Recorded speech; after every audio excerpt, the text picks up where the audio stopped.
Autonomous driving has been all the rave of late, and some would say years. These days, every single car company seems to have integrated some sort of autonomous feature in their newer models, whilst new car companies seem to have autonomous driving as part of the base of their product offering. However, what is autonomous driving really? And to follow, what separates it from normal driving? Hence all the buzz. The answer to this may be found within the motivations for autonomous driving. The story goes that Carl Benz, the creator of the very first automobile in 1885, when taking it on its very first test drive, crashed into a wall. Yikes! And this brought to fore the argument for the least reliable part of the car, the driver. Chris Urmson, former chief technology officer at X, Google's self-driving car team, as well as the main engineer that built the code of Google's autonomous software, thinks that the most unreliable part of the car is the driver.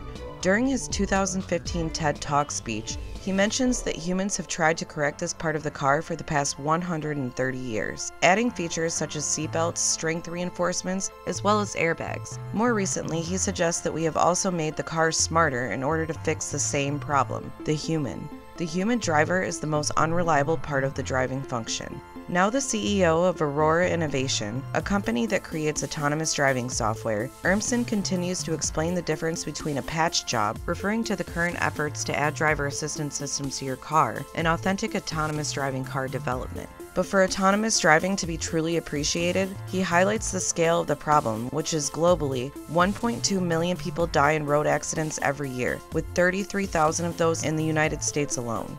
Back to Urmson a little later on. What exactly then is autonomous driving?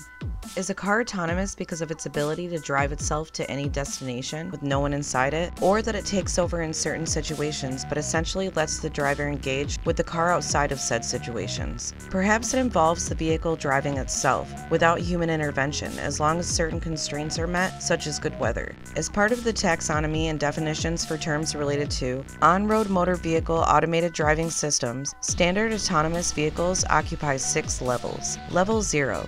No automation. This level of vehicle relies on the human being for all tasks performed. Aspects such as acceleration, braking, and steering are in the control of the driver, and the car does not have any system-led interventions. Essentially, you drive it. Level 1.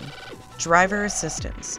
This car allows for system intervention within certain and specific driver settings and situations, allowing the car to take control of either the steering wheel or the pedals. Further, the system is not in control of both the steering and the acceleration or braking at any one time. This level includes features such as park assist and adaptive cruise control, where the key defining characteristic is the driver will most likely be required to have their hands on the wheel most of the time. Level 2. Partial automation.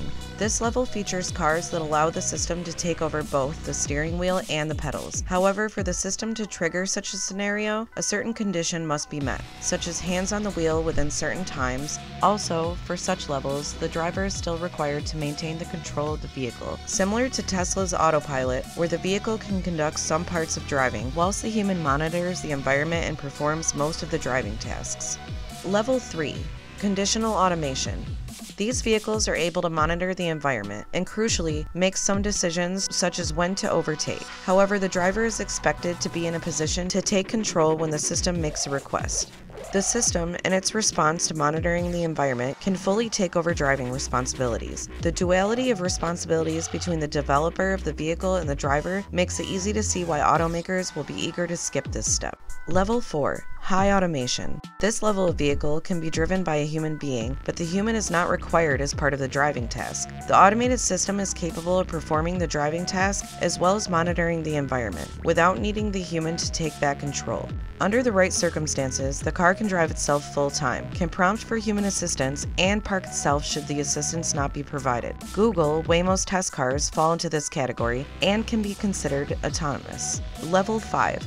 Full automation involves the removal of the human from the driving equation. This level of vehicle would not need any pedals, steering wheels, or any other form of human intervention, thus categorized as fully autonomous. Subscribe to our channel to stay tuned for our weekly videos, or visit our website at www.lensebooks.com.